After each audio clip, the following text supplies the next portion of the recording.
आदाब, इस्तकबाल है। आप देख रहे हैं प्राइम डिबेट। मैं हूं आपके साथ अबू हुरैरा। पूरी दुनिया में कोरोना वायरस अपना कहर बरपा रहा है। हिंदुस्तान में भी रोज बरोज कोरोना के मुतासरीन की तादाद बढ़ रही है।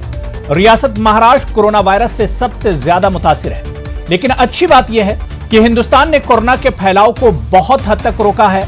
सरकार बड़ी मुस्तैदी से इस वबा से निपट रही है।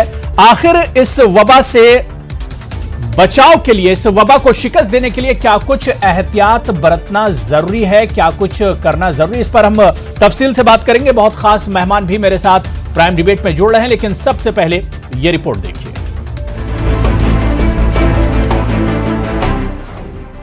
कोरोना का जारी है कहर। केरल से महाराष्ट्र तक जहरीली वबा।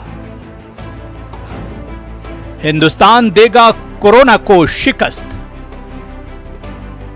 पूरी दुनिया में कोरोना वायरस अपना कहर बरपा रहा है। हिंदुस्तान में भी रोज बरोज कोरोना के मुतासरीन की तादाद बढ़ रही है। रियासत महाराष्ट्र कोरोना वायरस से सबसे ज्यादा मुतासिर है। मुंबई में कस्तूरबा अस्पताल में जेर इलाज 64 साल शख्स की मौत हो गई।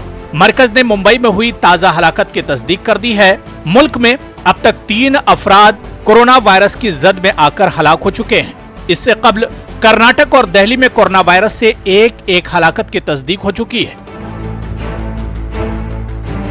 उधर कुछ नए मामलों की भी तस्दीक हुई है। कर्नाटक और नोएडा में 2 मामलों की तस्दीक हुई है। अब तक 125 से ज्यादा मामले मुल्क की मुख्तलिफ रियासतों से रोशनी में आ चुके हैं।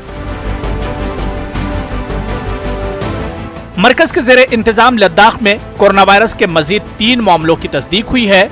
इस बीच मरकज ने अफगानिस्तान, फिलिपाइन और मलेशिया से हिंदुस्तान आने वालों पर पाबंदी लगा दी है। कोरोना वायरस के बढ़ते असरात के पेश नजर यह फैसला लिया गया है।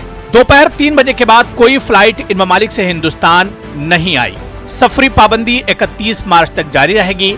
इस बीच लोगों से अवामी मकामात पर जाने से परहेज करने को कहा गया है। महकमे आसार कदीमा ने लाल किला, इंडिया गेट, ताजमहल समेत दीगर अहम सयाहती मकामात को 31 मार्च तक बंद करने का फैसला किया है। हिंदुस्तानी सरकार ने जितनी मुस्तैदी से कोरोना के खिलाफ कदम उठाया है, इससे दूसरे ममालिक के मुकाबले हिंदुस्तान ने कोरोना को महदूद रखने में कामयाबी पाई है। सरकार ने अवाम से परेशान न होने और एहतियात बरतने की अपील की है। Bureau report, news 18 Urdu.